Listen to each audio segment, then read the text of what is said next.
So Tucker Carlson, the single most influential right-wing voice in modern America, decides to host Milo Yiannopoulos, the flamboyantly gay conservative provocateur who once filled college lecture halls before disappearing into scandal. And the thrust of their time together is that the American public has been fed a lie about male homosexuality. No man is in fact inherently gay. Nobody's gay. Nobody's gay. Being gay is simply a response to childhood trauma. You're like that because you got raped by a priest. And gay conversion therapy, despite its reputation, works. These homosexual urges are not so totally unlike other forms of trauma. I invited on Andrew Sullivan to help me plumb through all this. A gay, Catholic, conservative writer who's the intellectual architect of gay marriage, who took what was once widely denounced as a dangerous delusion and through his pure powers of persuasion helped to make it the law of the land. Andrew now runs his kingdom on Substack. Don't make any topic unmentionable. Don't make any debate something you cannot ever discuss. All it does is give it more power. So is being gay genetic or social? We still don't really know, if we're being completely honest. Whatever happened to the gay conversion movement? The two people that founded the biggest organization, Exodus International, both ended up divorcing their wives and having a relationship. Why have gay marriages proven to be more durable than heterosexual ones? The lowest divorce rates are for gay men. They're lower than straight people, and straight people's are lower than lesbians. And what does he think is the real threat to young gay men today?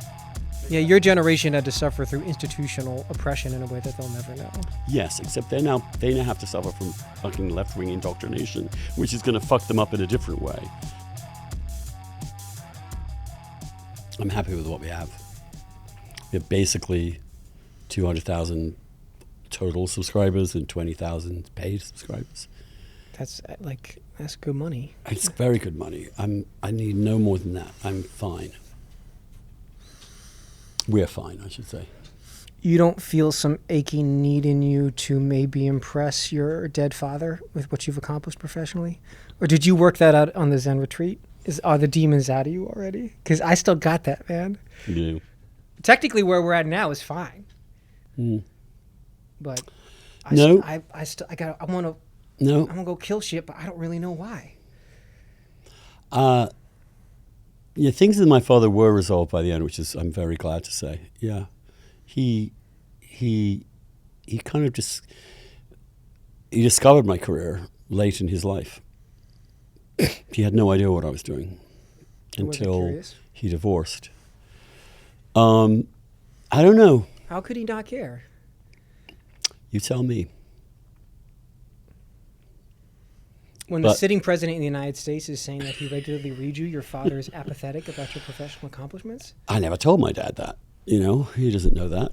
I didn't know that or whatever. I don't know. He's just, Rob, it's a long, complicated family dynamic. It's about my mom and my dad. But eventually, once they got separated, I was able to repair my relationship with my dad, and he felt able to support my life. Whereas before, supporting me would be supporting my mom, and that would have been. You felt like you took an allegiance with her? It wasn't me. They did. My mom sort of identified with me, my father with my sister, and my father never went to a single thing I ever did in high school, or not a single play, not a single nothing. Just the way he is. If I didn't have to care what people would actually watch on YouTube, we would just talk about this for an hour. This is all I care about now. I wouldn't talk about him like that. Well, we will talk about it a little bit because we will talk about. Yeah, absent father. I guess we should get into it. Yeah. So the questions I'll ask, while I'm sure they've been dealt with many times before, I'm going to ask you as kind of a newbie, as someone who's not particularly familiar with someone who grapple with these issues. Very first claim he makes out the gate. And this has to do with gay men. He has different set of theories as it relates to lesbians. Just straight up says, nobody's gay. Nobody's gay. In almost every case, it's a trauma response. It's not part of who you are. So what do you make of that, Andrew Sullivan? There are many ways to unpack that. What does it mean it's not who you are? Even if it were a trauma response, it would still be who you are. All that matters, really, to my mind, and all that has ever mattered, is that it is an involuntary condition, that we discover that we are gay. It's not something we one day decide we're going to experiment with or try. It's something that appears experientially as a given. And we've always understood this. It's very much been part of human society and human civilization that this occurs, that these people exist. The question of why they exist, how did that come about? Why would the world have a tiny number of people who can't even reproduce themselves? How is homosexuality still around? You have all sorts of varieties of ideas. And what's fascinating is that we still don't really know, if we're being completely honest, what the origins of homosexuality are. No, we don't. We really don't. We don't. I mean, we presume, I think with good reason, that genetics has some role to play with it, to do with it. We have most human behaviors are a mixture of environment and genetics. I mean, we can say that about almost anything. And for me, it was always an open question. How am I? Why? And when I grew up, no one had an answer to that question at all. Or rather, nobody even asked the question. It was so unmentionable, there was no discussion of homosexuality, just occasional references to them or someone of that kind. We never even used the word. So why I was gay was something that did interest me from the very get-go. But that I was gay and that it was an absolutely inextricable part of me was a given. Inasmuch as, let's put it this way, if your sexual orientation is really about the sex to whom you are emotionally and sexually attracted to, then inevitably it is bound up with the human ability to be attracted to love, that very basic human thing. That is integral to every human person. That is part of being human.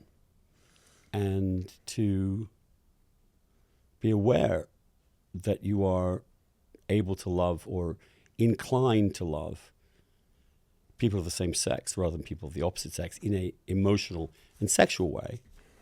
Friendship can exist with anybody. Is just something you learn about yourself. I guess, but Milo would say then you're kind of giving away the game if you're willing to say that it's not necessarily something that's baked into the genetics of someone, that it's primarily it's a social artifact related to something in your childhood. If you wanted to, one could clear away the social artifact and just get back to the base level genetic programming, which I guess the argument goes is being heterosexual. Well, that's not really the argument. I mean, let's unpack that altogether. First of all, let's take the explanation. I mean, there are theories. We just don't have proof of what it is. So let's unpack the theories. One theory is that there is an evolutionary advantage to having members of your extended family having someone in it who is not having children, him or herself, is not inclined to have children, is single. Those people in a family can do all sorts of things that help the evolutionary success of that family. They're able to help teach the young in a way that they can devote their entire time to it. In other words, they can add extra resources, money, to that family. They can be engaged in things which in a community actually does promote their evolutionary survival, i.e. the role of being a soldier or a warrior. It's also helpful not to have a family and children. You have a group of people that can just, that's all they want to do. That's all they want to do. Having those people able and willing, genetically programmed to do that without needing the wife and kids is also advantageous for military purposes.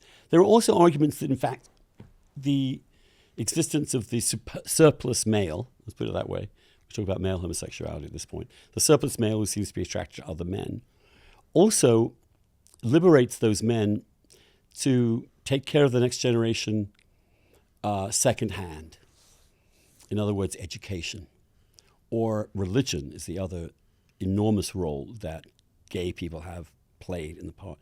And religion, they believe, and increasingly believe, that hunter-gathering groups that had a very strong sense of divine or some kind of divine intervention, some kind of divine meaning, some kind of divinity that tells them what to do and what not to do, that the stronger that belief was, the more coherent the culture, the tribe was, the better able they were long-term to survive against other tribes.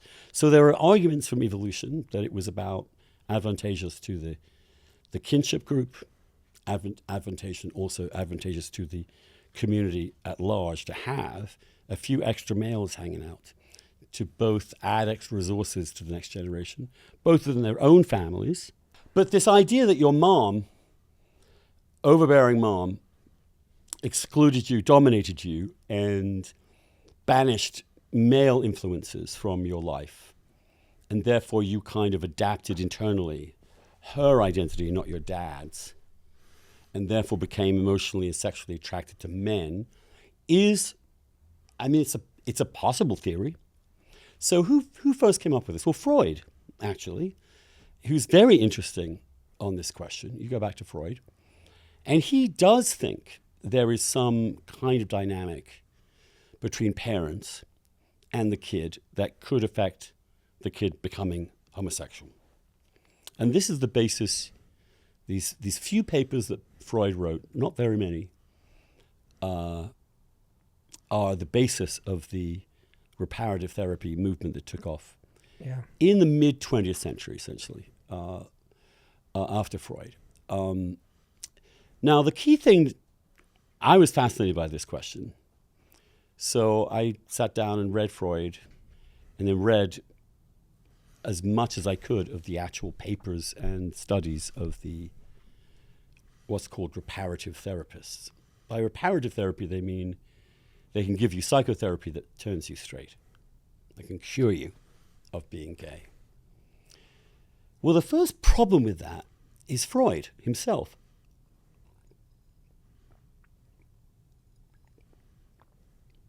Freud has an actually amazing letter he wrote to the mother of a homosexual, who wrote to him saying, "Can you please treat my son?"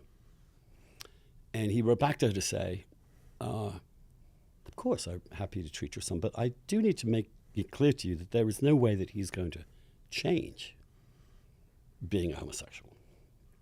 It's fixed."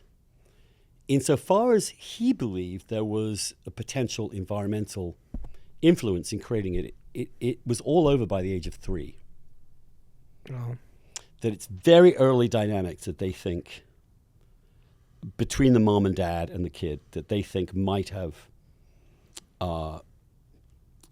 altered to some extent some kind of emotional and sexual development very, very early on.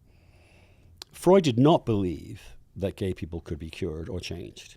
He didn't. In fact, he was emphatic that the mother not try to change the kid, that it was that it was unchangeable and unchanging, and that the job of the mum was to love her kid, and like she would any other kid. I mean, the letters are actually moving.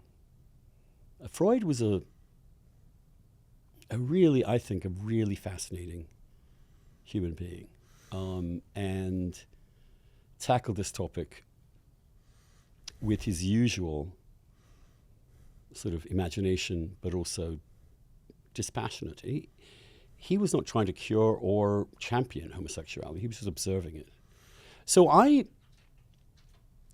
came to the conclusion, having looked at a lot of literature about genetics and a lot of literature about early possible childhood development, and thought, well, we can't know. There is no way of knowing. I'm perfectly prepared to accept there's a mix of the two. But the key conclusion you draw from that is that by the age of 3 years old, this kid is gay. Not going to change.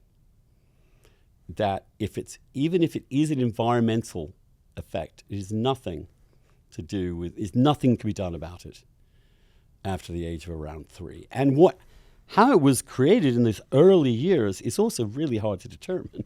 It's not like when you were 2, your father isn't taking you to a football match. These are very early interactions that Freud think might have explained it. And let's face it, it is something you kind of want an explanation for, but it is something for which there is currently no actual explanation. But I think that is the given. I take that as the given. I mean, when I wrote Virtually Normal, I'm like, I am not going to address here the question of why homosexuality exists or what causes homosexuality, because that is not a political project. Insofar as politics is involved and the law is involved, what matters is that it is an involuntary condition that is permanent. And therefore the political question is, how do we deal with people who have this condition that is permanent? And that's where I start in Virtually Normal. Specifically on conversion therapy, insofar as there is scientific rigor in a podcast that stars Milo, what's-his-face, he makes it sound like there's robust scientific evidence behind conversion therapy working. No, there is no such. There is certainly no evidence that it succeeds. There were a couple of people that were kind of critical in the 50s mainly, a lot of Freudian disciples of Freud who did not have his open mind. It definitely kind of got steam in the 50s. And they would basically try and psychoanalyze your very early childhood and somehow unpick how you became gay. And then enable you to function heterosexually. Now, I took a pretty easygoing view of this. I didn't want it banned. I thought, actually, if adults choose to have this therapy because they really want to stop being gay, a free society should allow them to try it. And I didn't want to shut this down. But I did notice that there was almost no success in these attempts to cure or repair the damaged homosexual psyche. None. It became almost funny. Charles Socarides, for example, was one of the two, along with Joseph Nicolosi. His own son was Bill Clinton's chief gay advisor, the highest functioning. So you ask yourself, in Socarides' case, what's really going on with him? Like, why is he obsessed with this topic? Because he became obsessed with it. Well, he had a son who was gay, and he couldn't handle it.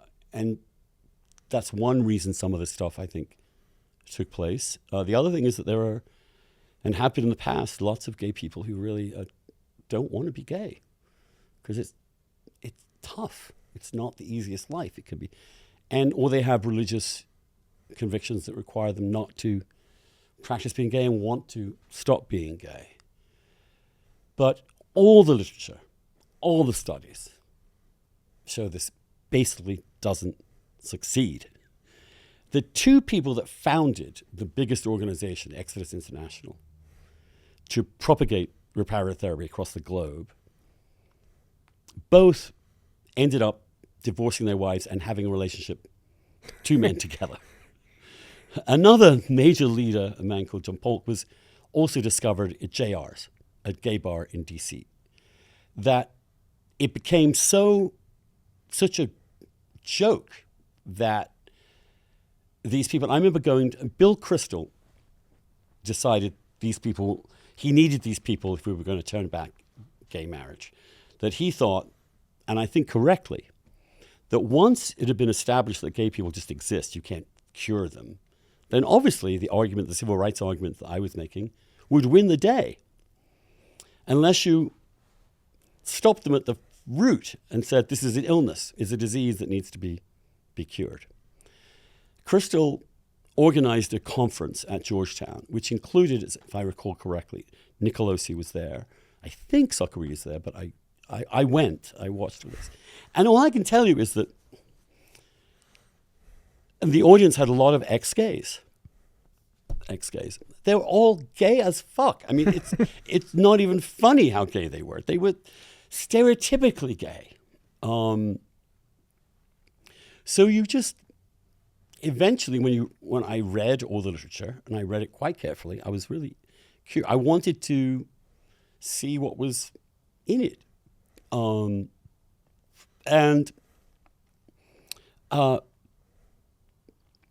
Its claims were unprovable any which way. You can't prove that something's genetic or environmental right now with homosexuality. So you had to leave, in a fair-minded world, the possibility there was something to this. But could the therapy reverse it? No. No one succeeded. Yes, of course, you can, as a gay person, repress your gay feelings and make yourself have sex with someone of the opposite sex. It was very common. It's like gay people have functioned as heterosexuals ever since we existed. But were we actually sexually, emotionally attracted to the opposite sex? No. And so in the end, it was a farce. And the whole thing imploded. Exodus International shut down. All the major ex-gay groups literally shut down through scandal and through failure to actually achieve what they were hoping to achieve. And some of the stuff that went on was truly awful. Some of the stuff is especially with kids. I mean, I have a very different view about this when it comes to children or adolescents. It's that forcing them, which is what basically happens, to go through therapy, to try and persuade them they're not gay, is one of the most barbaric things you could do to a kid. And it happened. They had these camps. The stories that come out of it are horrifying. The damage done to these kids, their psyches, took them decades to get over.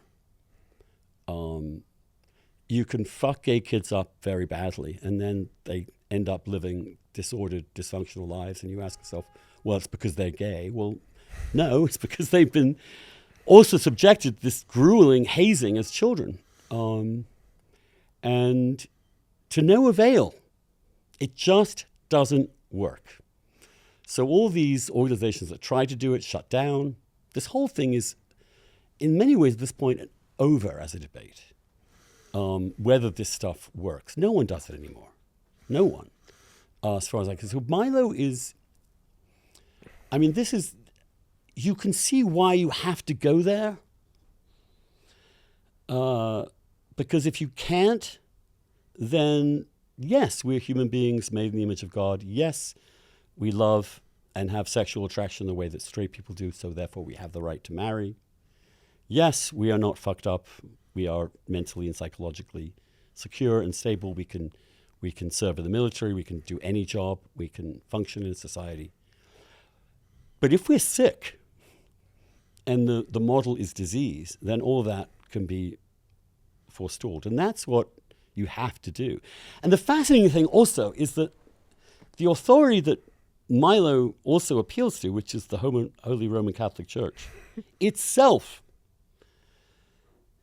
as doctrine, says that homosexuality is an involuntary condition. It is not a choice. It does not say, the Catholic Church does not say being gay is a function of some weird childhood development. So he's pointing to a literature that I think is, I read it, because I wanted to figure out, did my mom make me gay? And maybe she did, but she didn't know she was doing it. I didn't know she was doing it.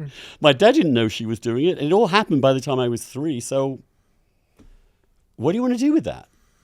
One of the conditions of this interview was that I was not going to subject you to actually having to watch this interview. But I'll tell you that if you watched a minute of it, our man Milo has been at this conversion therapy for 5 to 6 years. Has he at really? least in terms of mannerism and energy, it doesn't appear to be working. No, it won't work. He self-describes as celibate and he's adopted a cat. That's how far we've gotten. No, you can be celibate. Absolutely, you can be celibate. I mean, if you want to shut down your entire emotional and sexual life, you can do it. Gay men have done that for centuries. They've lived lives in extreme pain, loneliness, isolation, and self-hatred. And part of what I think my generation tried to do was, we saw, and I could see around me, you see it in the sheer human toll of telling a whole group of human beings that there's something profoundly not just wrong with them, but wrong both psychologically and morally, is an incredibly damaging thing to do to children and to adults. You internalize it. And so the ability to get past that also meant, by the way, not being afraid of this. Not being afraid of, well, maybe my mom did make me homosexual. So fucking what? What if she did? It happened by the age of 3. There's nothing you do about it afterwards. And then again, you have the other issue, which Milo would argue, I think, which is that you have this pattern among gay men in which they have had protective, overbearing mothers and distant fathers. Well, a little boy is beginning to grow up, appears not to be typical, interested in what other boys are doing. What happens? The mother instinctively protects the kid. Yeah. The dad can't watch football The with dad him. doesn't want to. So the idea, which way is the causal direction? Right, the causal direction may be completely the other way around. That in fact, that the kid himself sends signals out. The mom who loves her kid is more, in many ways, has a more direct emotional connection to the kid, wants to protect him. So she kind of tries to protect him. The dad might intuit a little oddness and inability to connect quite the way that he might think he might, and withdraw a little bit. So it's perfectly possible this dynamic, which can be observed in some but not all gay men's lives, is the causation is entirely the other way around. And I think that's probably more plausible to me, to be honest. But I'm not afraid of the alternative explanation. I just don't think it's very persuasive. So that's why I want to ask. I think so. Tucker has one of the biggest podcasts in the world right now. Someone of intense influence. I think he's obviously single-handedly re-engineering the young Republicans' disposition towards Israel. Like, one guy is doing that, a man of immense influence. And I think he has a very, very good nose for sensing and seeing certain topics that have been rendered anathema for not particularly good reasons, right? So when I emailed you to have you on, my anticipation was you were going to say the idea that this could, the idea that it's anything like you as someone who championed the cause of gay rights in a concrete way, arguably one of the most successful public intellectuals of the last 30 years on a very particular topic, would instantly find the Milo explanation that it's some combination of the way that you were parented, obviously distasteful or blasphemous. And I think I basically assume that in part because this particular topic does not actually get discussed. No. And Tucker has a very, very good nose for seeing this is a thing that people aren't talking about. Therefore, we need to talk. They must be ashamed of it. They must be hiding something. Right. Yes, I get that. But my position was the opposite. I did this 25 years ago. Was I hear this is one of these old myths. These things that let me look at it. Let me read where does this come from? It comes from Freud. I read Freud. Freud does not back it up. Then you see these reactionaries in the mid 20th century twisting Freud to come up with this new theory, which then leads to a reparative process, which allegedly cures you. So my view has always been, as you may know, on many issues, don't make any topic unmentionable. Don't make any debate something you cannot ever discuss. All it does is give it more power. When you come across a theory like that, the response should not be defensive. The response should not be shut this down, because there's no reason to be defensive. Is to say, well, what are the arguments? Show me these arguments. And when you actually go through the arguments, and I read several books from these people and lots of different papers, it all just didn't really pan out for all the reasons that I've explained. But back when you were, now you've done a very good job of writing about this, that the gay rights movement that you were an essential part of has shifted its priorities in the last 5 to 10 years. Well, because there's nothing left to do. Because you guys won. Because Yes. you won.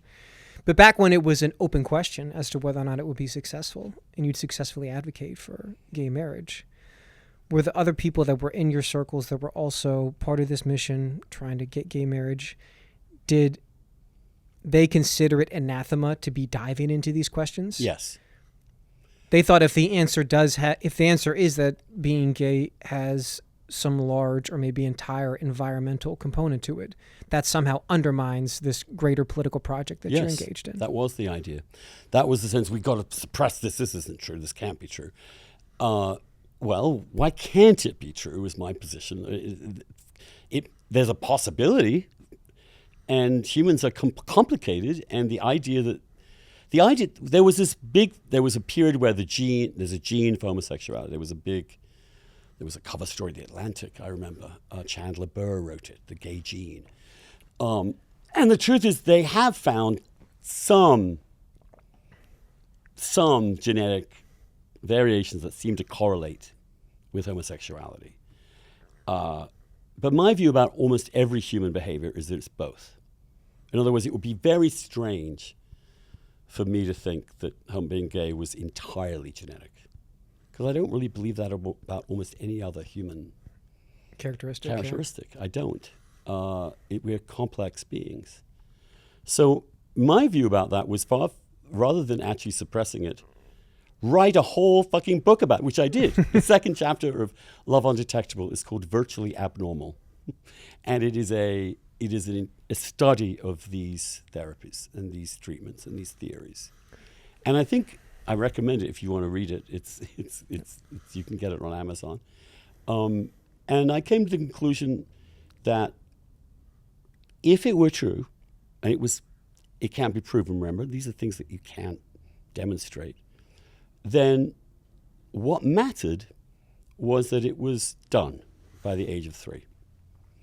And before the age of 3, what the hell are you going to do to try and stop your son being gay? You don't even know what you're doing. If these things happen, it's a very, very subtle and complex thing that also affects a bunch of other stuff in a child's development. I mean, I do believe the first 3 years of a child's life do affect you. I do think Freud was onto something. So that's my feeling. And Virtually Normal began by saying, okay, well, how do we define homosexuality? I'm not defining it as genetics. I'm not defining it as environment. I'm defining it simply as, for the purposes of politics, a given. It won't change. It can't change. This group of people in society will always be this way from the age of 3 onwards. So what do we do with that? What do you make of both Milo and Tucker fixate on what appears to be a true statistic about rising rates of young people self-identifying as gay? They don't. There isn't any evidence of that. There is rising evidence of LGBTQIA+. There's been a big jump in people well, there was a big jump. It's coming down again now. But LGBTQIA+ includes any woman who's ever felt slightly bi, which is about 70% of women. So they are part of that coalition. And anyone who thinks they're queer in some way can also be part of that group to identify as LGBTQ+. Plus can be anything. In other words, you saw a growth in the number of people identifying as that, LGBTQ+. But when you actually drill down into those numbers, you find the number of actual gay men, actual lesbians, pretty stable.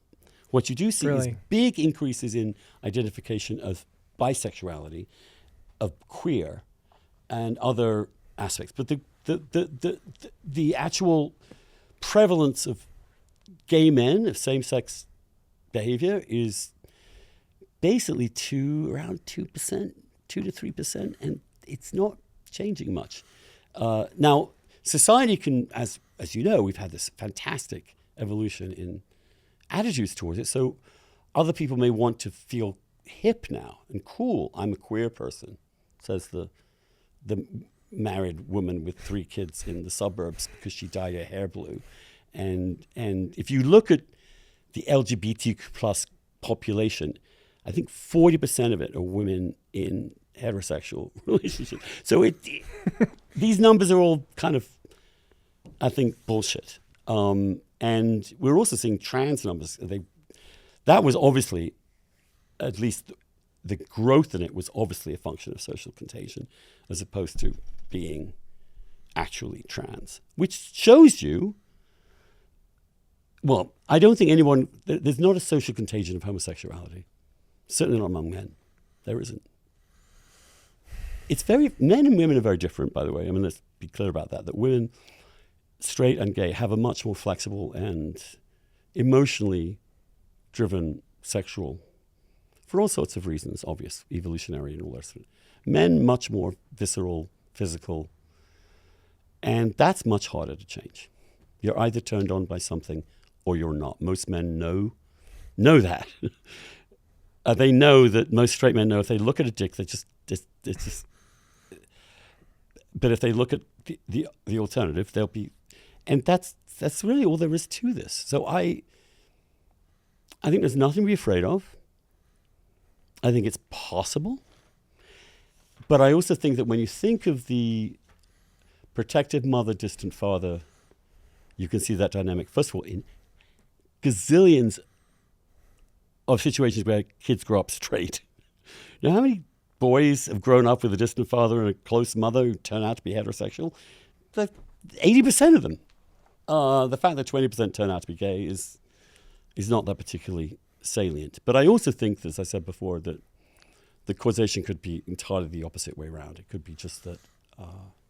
But no, I don't. I do think that gay men in particular do have closer relationships with their mother than most straight men do. Just I've observed that. And I think it's partly because as they grow up, the mother is the one who intuits more clearly about the son and just almost involuntarily protects and defends the kid from possible attack. And the kid knows that, so you become quite devoted to your mom. It's true. I look at myself, I'm absolute classic in this case. Very close to my mother. Very distant from my dad as a very young kid. But why should I be defensive about that? And why should it be cured in the first place? The other question to ask is, what's wrong with it anyway?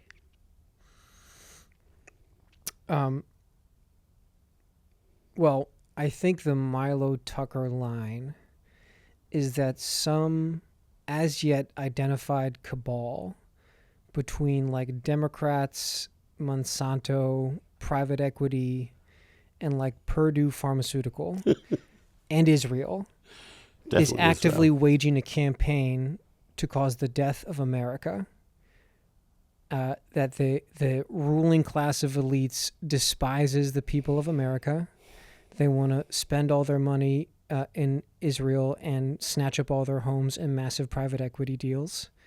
And as part of that grand conspiracy, they're aggressively turning the young population gay or breaking their brains with instantly accessible pornography so that they stop replicating and the American civilizational project dies out. That's what I think it is.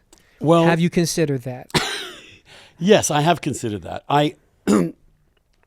I do think, again, not to be defensive, I think that some aspects of pedagogy recently, certainly in the last 10 years, with wokeness taking off, independent of the question of homosexuality, have been teaching children from very early age critical queer theory and critical gender theory, at least the concepts of critical queer and critical gender theory, which does indeed fuck you up.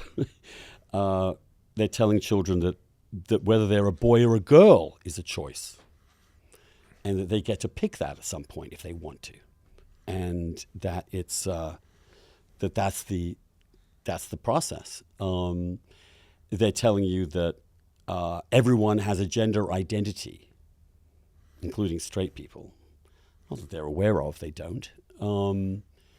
That they're saying that they also say that being gay can also mean being attracted to a woman, if you're a man, who has undergone a sex change. So she's had a mastectomy and had testosterone. So all these things are really out there, actually. That none of them, certainly I don't think have any reason to be teaching to kindergarten, which is where they are now pitching this stuff. So I think there's plenty that the far left has done on this, around this area, especially with the trans question, that has deeply upset and alienated and unsettled a lot of people. And generally then they sort of attribute that or associate that with the homosexual question, which is an entirely separate question, and which I, as a homosexual, I don't believe I have a gender identity, and I don't believe everyone has a gender identity, and I think that a lot of young kids with gender dysphoria or have issues with gender are gay, not trans. But you're unusual. I mean, you're unusual. There has been a conscious decision to add gay and lesbians to whatever you would call is the gender critical political project, right? So they're not wrong to think that these people have an alliance with one another. Yes, they're not wrong. Right. It's LGBTQIA plus. However, much of that was done at the elite level with a lot of very seriously left-wing people. Yeah. Not at the basic level. If you like the blue-collar gays are like not actually down for the acronym. They're not. Or they don't talk about it. They don't really know it. But they go into a bar on a Friday night. They're not looking for women. I mean, the amazing thing about human nature is that it's pretty stable, actually. I think there are about as many gay people now as there's ever been. Maybe more female experimentation than there used to be. I just don't think, and from experience, that straight men want to have anything to do with another guy's dick, and I understand that. and you. nothing is going to persuade them otherwise. I feel seen. And it just I'd doesn't love to work as an that act of way. solidarity with you, but yeah. I It just don't. doesn't work. Male bisexuality, if it exists, is really pretty rare. And a lot of gay men really...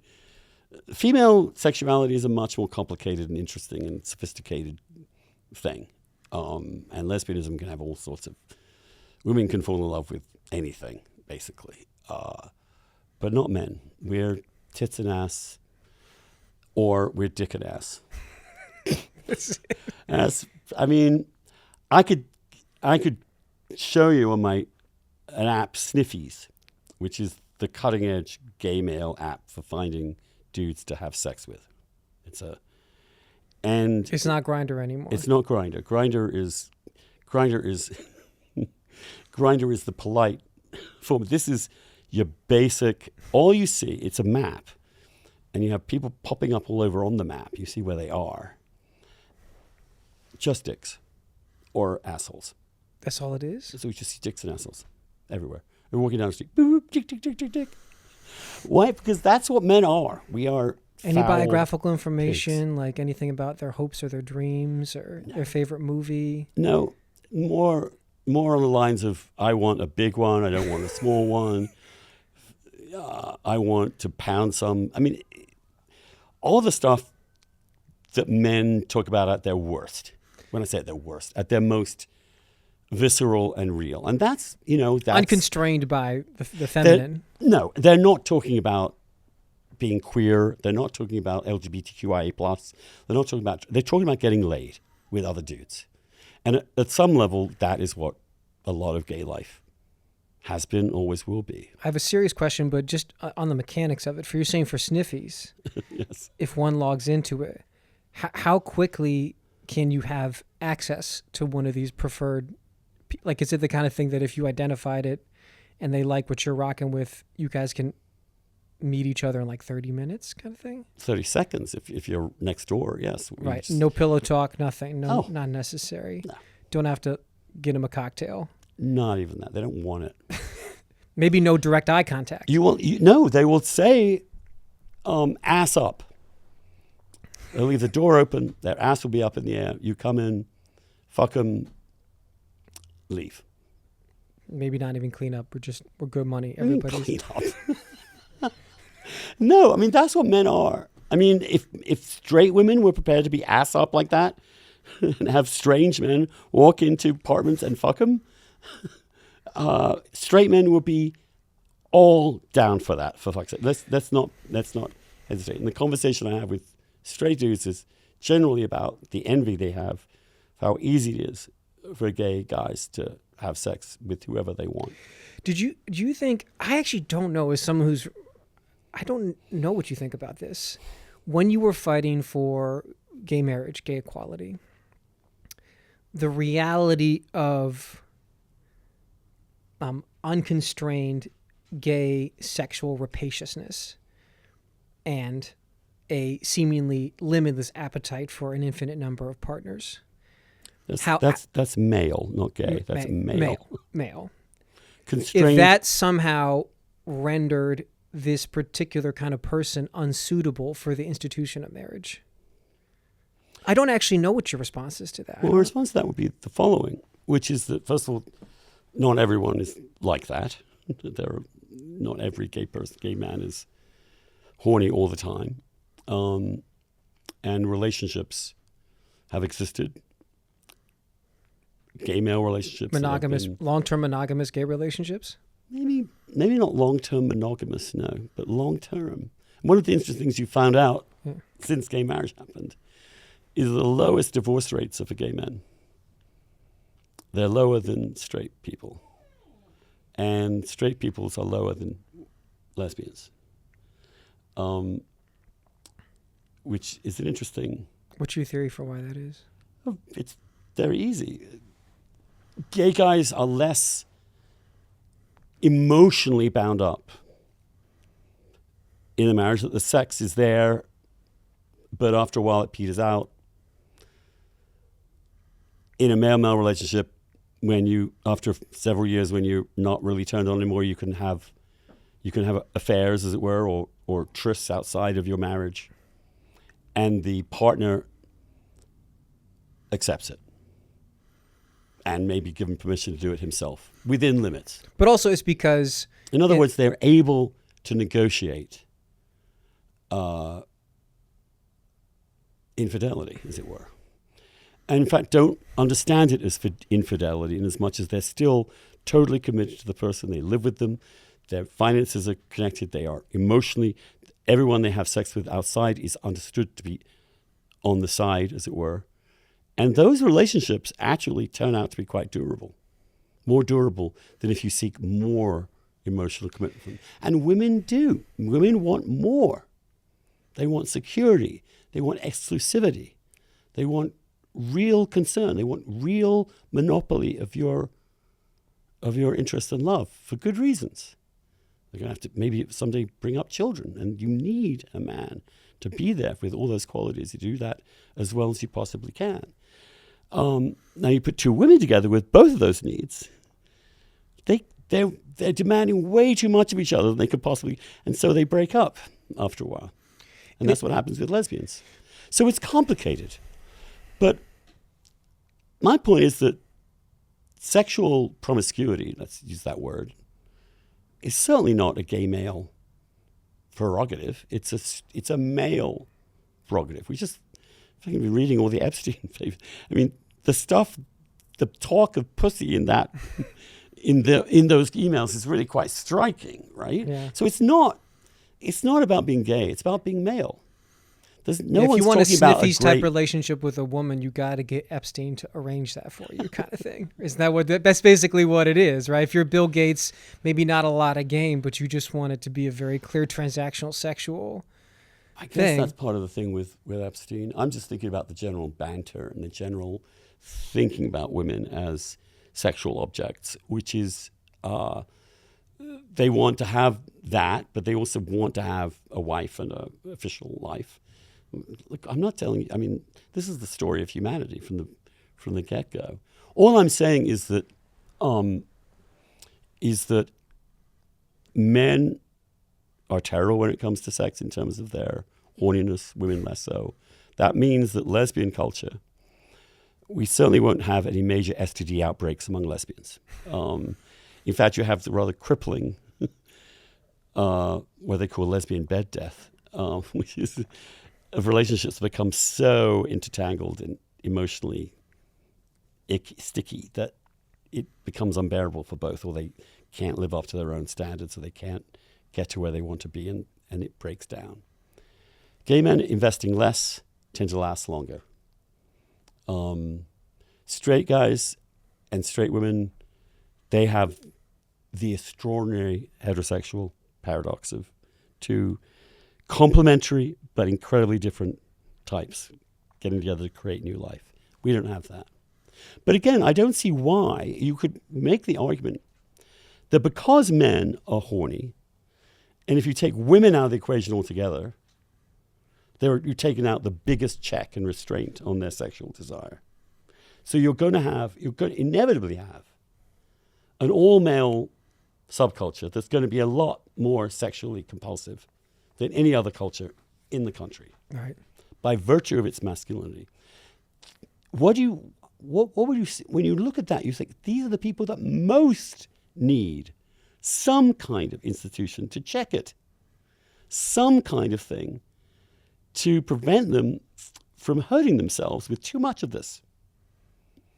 So they're the people that most need marriage, not least. That if marriage is about channeling the male sex drive, the idea that it should be restricted to just heterosexual marriage is crazy. It should be much more imposed upon gay men who have no women to check their sexual impulses. So marriage isn't something you're given because you deserve it. It's there to help society stay stable, to produce the perfect environment or the better environment to bring children up, and to keep the whole thing from ending up in polygamy or chaos or civil war or conflict and all the rest of it. So of course, gay men need to be integrated into that institution as well, more than anyone. And It seems like they get the best deal. If it's gay men in a marriage, they get to still fulfill this altruistic purpose of stability and reify this institution that's necessary for the flourishing of society. But they don't have to make the ultimate male sacrifice in a heterosexual marriage, which is sexual exclusivity. yeah. Or if I were to be more realistic about it, they don't have to lie as often to their partner as straight men do. Because I think if we're being really honest, most heterosexual marriages are not entirely monogamous. They're not. And the majority of the philandering happens with the men. Yeah. So this compromise is made in every relationship to some degree or other. But it's clearer. But yeah, in some ways, yeah, gay men do have the best of both worlds. Lesbians have the worst of both worlds. I think My point is simply that we're all humans. By the age of 3, there's nothing we can do about who we're attracted to. We're not mentally ill or fucked up or diseased. So apply the same rules, same instincts to human flourishing to us as you would to everyone else. And I think male sex life is obviously is still incredibly vibrant, but gay male society, I think, is much more stable. I think the possibility of constructing these relationships is good for your character. I think marriage is a discipline. It is responsibility. It requires you to be an adult. And all those things men need. We need those challenges to be better men. For sure. And to take a completely male part of the population and say, we're not going to give you any institutional support or checks to restrain you is to create the conditions for what happened in the 60s and 70s, which is this completely crazy. That got dangerous. That got dangerous. Yeah, now, it's that got still dangerous. relatively dangerous. I mean, sex is not danger-free. But gay men have also become extremely conscious about that.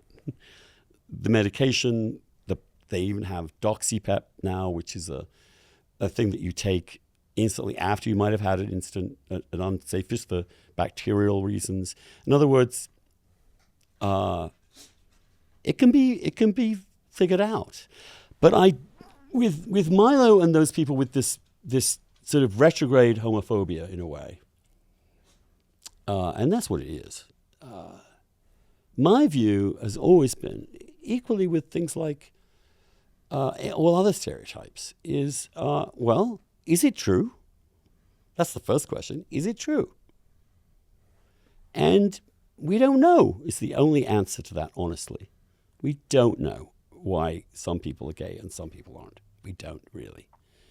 But it is by far the most reasonable inference that genetics has a big role to play and that something very early in childhood may affect it as well. So fucking what? True of almost every other human condition. Why do we isolate this one and say this is a problem because of it? And Milo is just, he's obviously a very disordered person. Well, I don't want to, but obviously serious issues that come from the damage done when you're young and are told. But he's trying to do what you did, which at least presumably is aligned what he claims is Catholic faith with homosexuality. Well, you take that up with Pope Francis or Pope Leo. Now, the church is quite clear that no one's allowed to have sex if it isn't procreative. It applies to straight people as well as gay people. But the church also says, officially, the doctrine, the magisterium of the Roman Catholic Church is that being gay is an involuntary condition that doesn't have any moral character to it whatsoever.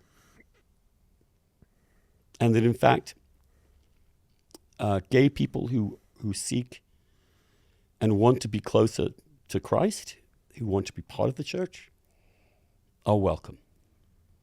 We're still not supposed to have sex at all, but that stricture applies also to heterosexuals in ways.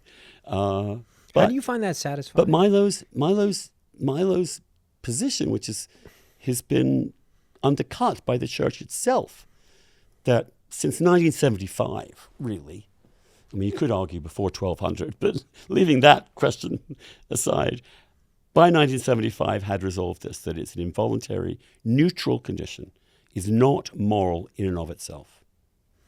Immoral either. So gay people have nothing to be ashamed of. And our identity is recognized as involuntary by the Catholic Church. In fact, the Pope has brought in many gay men, well, the last Pope I'm talking about particularly, many trans people too, into the Vatican. Because we are just another way of being human, and therefore are as needful of God's grace as anybody else. Not more or less, but the same as everybody else. So Milo he's out of date. He's out of date even with Roman Catholicism. Now I know there are elements of right-wing Roman Catholicism attempting to sort of reverse all this, and which he's closely involved with. But I'll tell you this, the more this is just a personal note, like when I was at that conference, all the ex-gays who were so gay. I know the Catholic Church. I've been in it my whole life.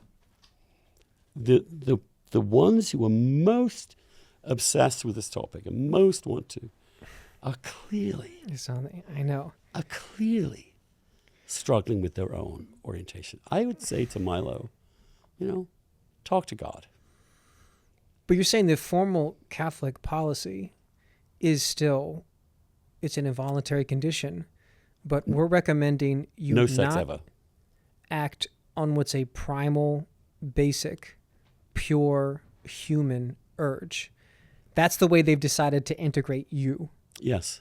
And obviously you've still retained the faith. As an Because outsider, it seems a little intellectually unsatisfying. Well, it is intellectually unsatisfying. It is. But faith itself is intellectually satisfying. Life is intellectually satisfying. I get that, but it's still like, okay, that's... Well, you can see why, though. I mean, the thing is that you can see why. You can see that once the sexual act is defined entirely in terms of procreation, which is really where this comes from, nothing else, that's where it's from, then you can't have sex even in your marriage with wearing a condom. You can't ever have a wank. Ever.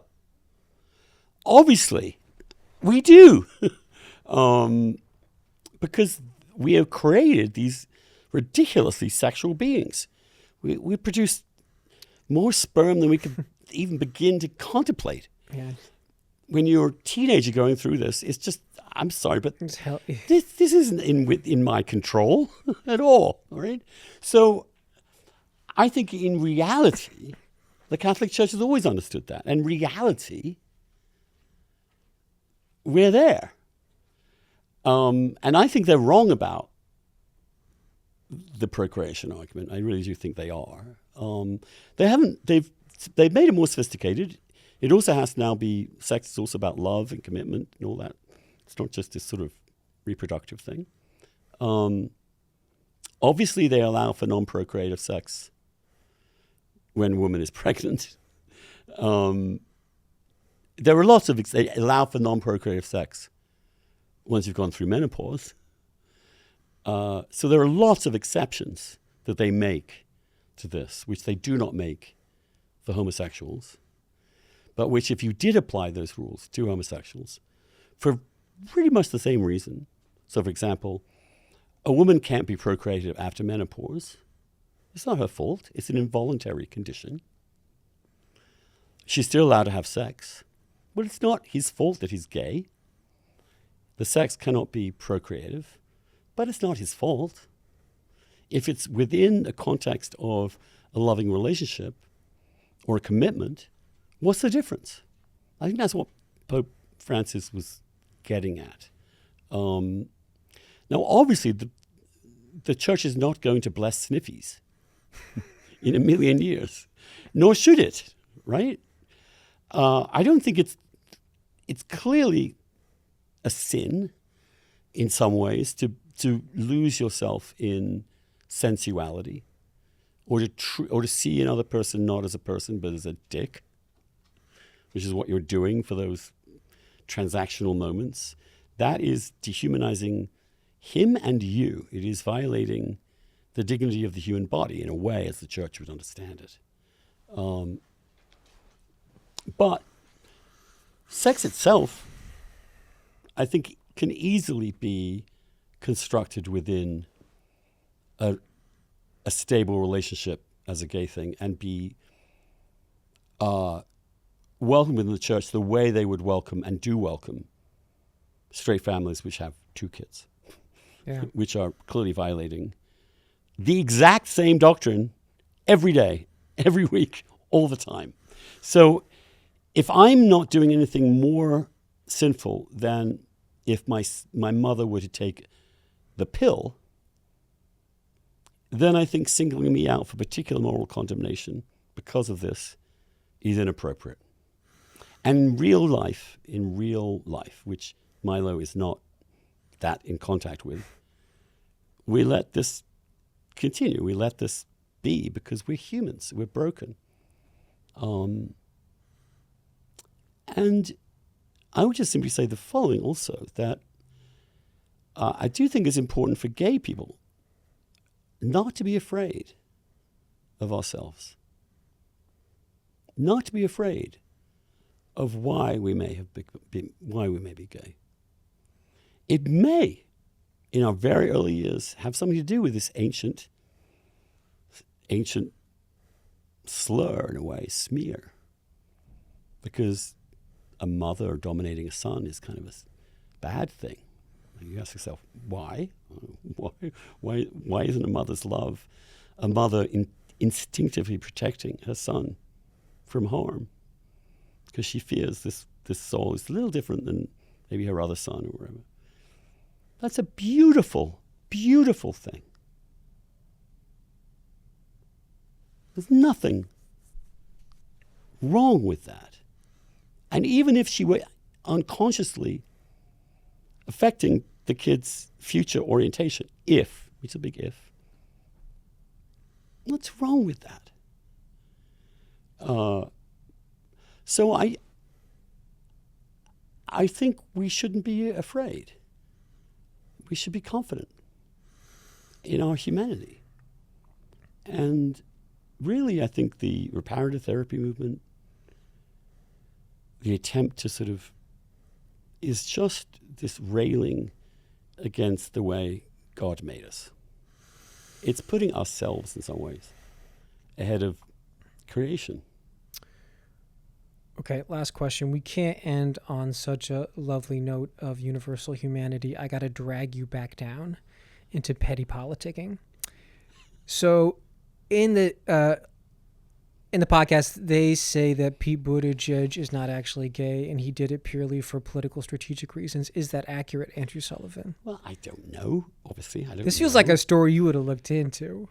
Well, here's what I would say. This is like the perfect story for you. I don't know. It's not satisfying. He's a very odd person. He's a very atypical gay. How so? Yeah. Because he didn't seem to have had any relationship before Chasten. If that's how you pronounce his name, Chasten or whatever, however you pronounce it.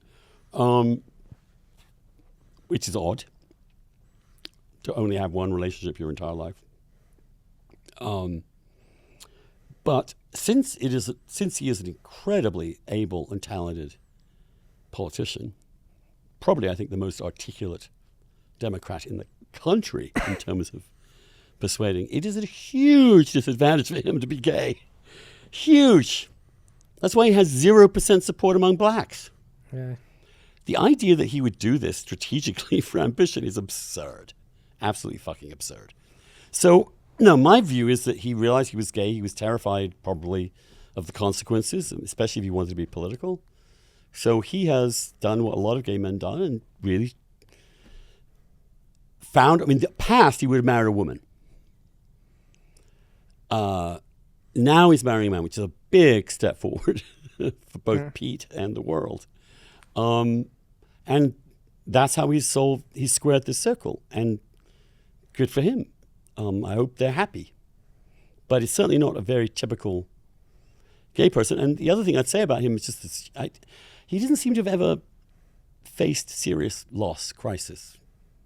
He seems too perfect. He seems never to have been broken. Yeah. And there is no vulnerability. It's that Rhodes Scholar thing. It's that Rhodes Scholar thing. And I don't trust him. I don't trust Rhodes Scholars at all. I met him a couple of times, and I found him...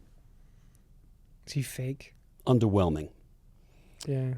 But I still think he's a very, very good debater and a very good spokesperson for the Democratic Party. And I think the idea that they're bashing... Look, the other thing is that, I mean, Tucker is going for Milo after Fuentes. I mean, this is just trying to find stuff that will bait the left or shock the middle or seem to be outre for the very far right. Yeah, we're going to make gays criminals again. It gives you a big thrill up the leg if you are, I don't know, Curtis Yarvin. But it's not real. It's not serious. It's bullshit. And it's for purely entertainment purposes. And Milo is dredging up an argument that has essentially been rejected by the reparative therapists themselves.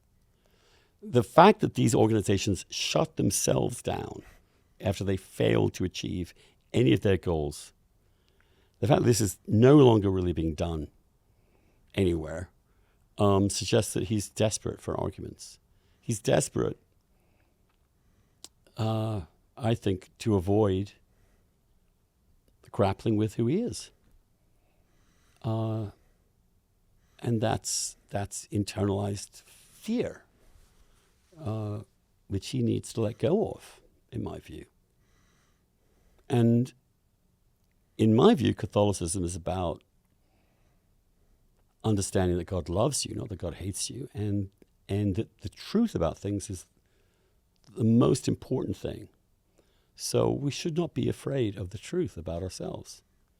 If our sexual orientation is still mysterious, maybe one day we'll figure it out. Maybe one day they really will find a bunch of genes that seem to predict, but they haven't so far. I kind of like it being a mystery. I do. I think that's what makes it so interesting, a part of the human condition. We really don't know why. And it's up to us as homosexuals to figure out what our charism is, as it were, what our role is. And trying to dismiss us by going back to causation, using these really, I think, bastardization of Freud. And again, always go back to the main source. Always go back to Freud, who's the origin of all of this stuff. He didn't buy it. That was revelation for me. Yeah. I was like, oh, Freud is telling us, this mother of a gay son, do not try. I will not attempt to change him. He cannot be changed. And it's wrong to do so.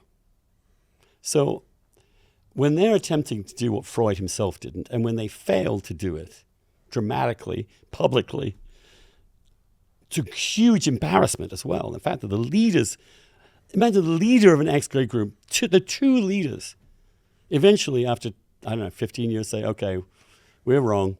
We can't change. We're actually going to marry each other now.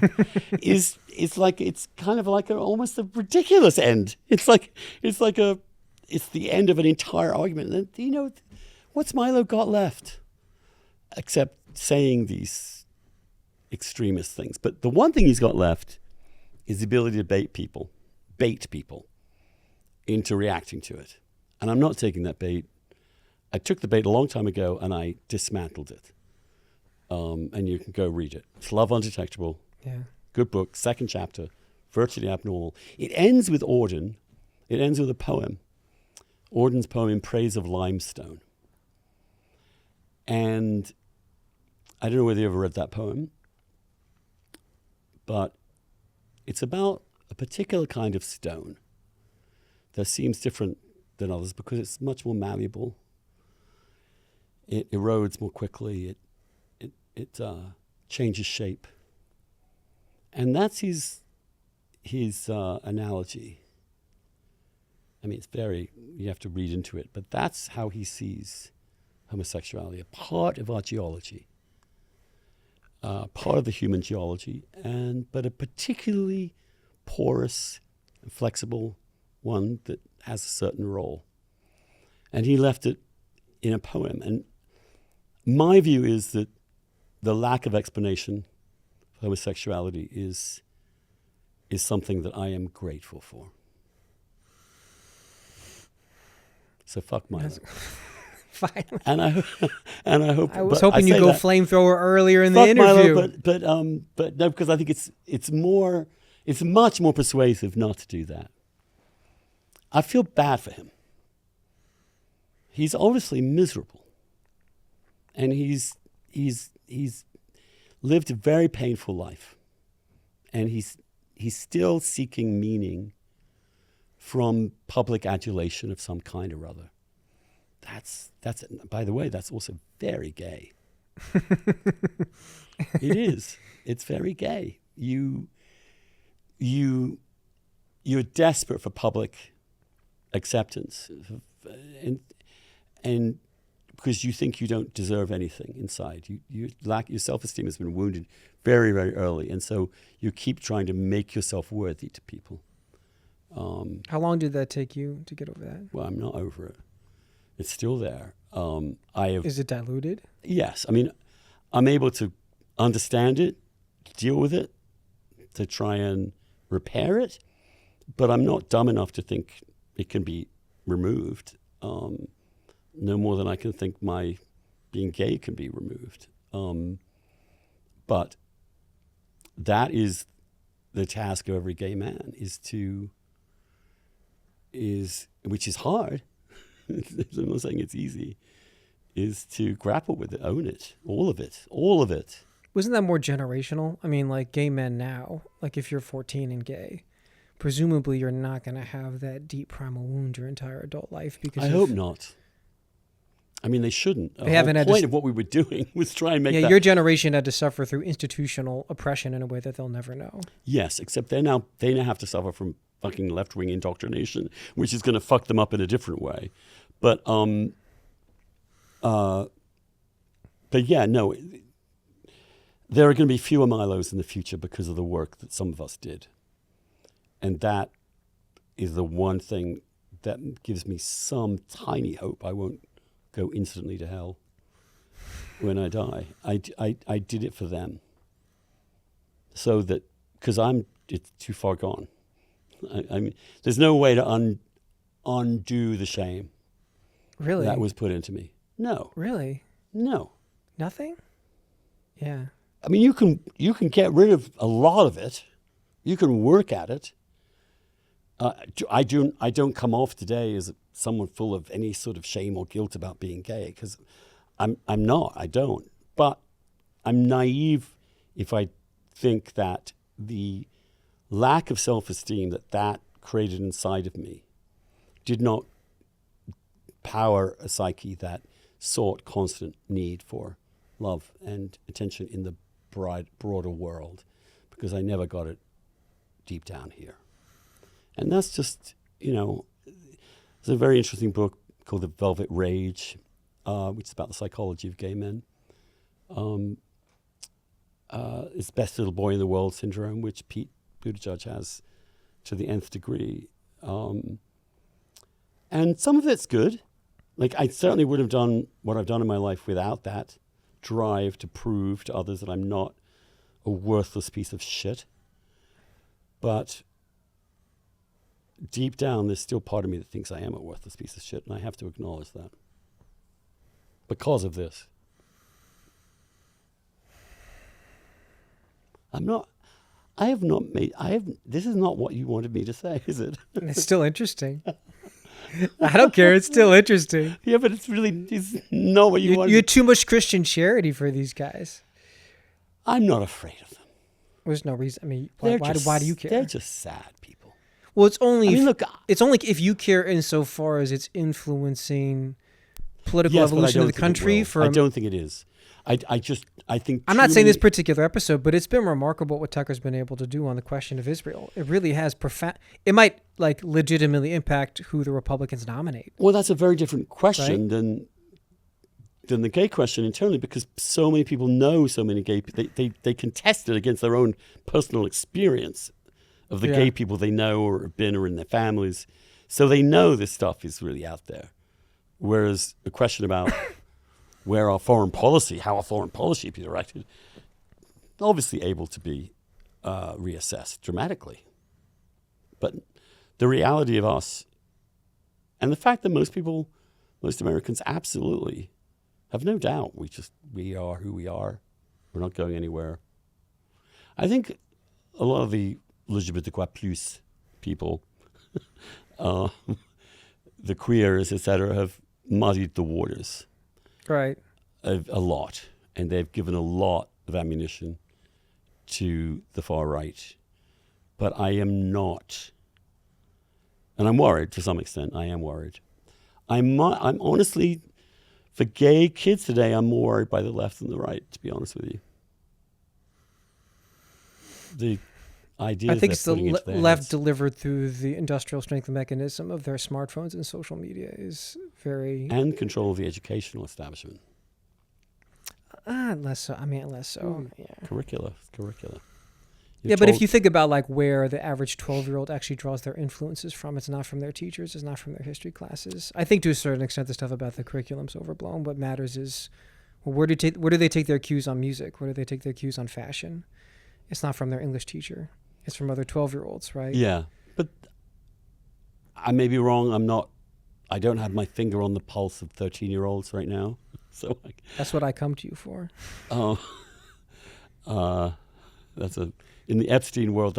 I was about to say I could bit clip that. We can clip that one. But I don't sense a sea change among regular humans in America on that topic. In fact, I think it's done.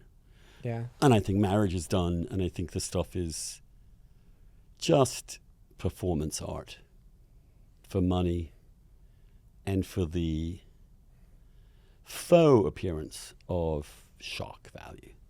We're going to say something. No one can say something. Gay people are made by their parents. Whoa. The response to it is not say how evil, how awful, how bigot, go away. It's like, really? Who are you talking about? These people? Well, these people say that it doesn't work. These people say it's fixed by 3. These people have shown through the processes that it fails. I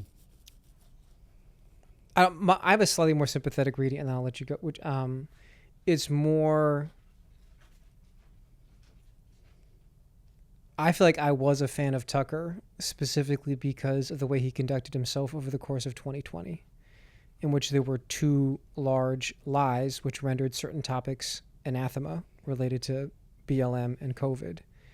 And back then, this instinct to actually press the button on the topic the New York Times doesn't want you to talk about proved to be prescient and absolutely vital for public discourse. And since he's detached from any institutional management, he's still running with that instinct. And the question is how to... You need to have people that do that while still retaining some level of intellectual standards, right? Yeah, which he doesn't. But or if you decide to have intellectual standards like you, maybe I necessarily limit my audience because I'm not just going to feed them cheap partisan red meat. No, I knew that if I wrote an essay that took reparative therapy seriously as a credible set of arguments, worked them through carefully, showed where they had good points, and then showed bit by bit why it didn't work, why in fact these were the fallacies involved and this is what didn't happen, this is how it didn't work out. I think that's the way to tackle this. And I think claiming that the idea that we have to make it taboo to say that your mother made you homosexual is is what gives Tucker and Milo Ammunition, mileage. So I early on decided to head this one off at the pass and confront it directly. And for my own peace of mind, I wanted to know, why am I the way I am? And why should I rule out one particular aspect of the possible explanation? I'm interested in all of it. Genetics and environment. There is nothing that isn't both in human behavior. And once you accept that, you have to allow in the possibility. This isn't some sort of genetic given, but it is involuntary. From the age of 3 onwards, which means that the age of you're even being conscious of who you are, it is who you are. So it is who you are. And because it is about who you love and who's going to love you back, it is absolutely integral to your happiness as a human. And denying humans that happiness and that ability to love and be loved is an unfathomable evil. And denying them that will turn you into someone like Milo, miserable, alone, angry, likely to act out, or all the closeted priests who took it out on kids. Yeah. So my view is always face up to the arguments. They could be true. On examination, I did not find them persuasive, but I also realize I can't disprove them because they're unfalsifiable in a way. You can't have a control group of people with their moms being very protective of the kids up to 3 and a control. No, you can't. So I think the thing to say to Milo and Tucker is, there is no problem here. Why are you creating a problem?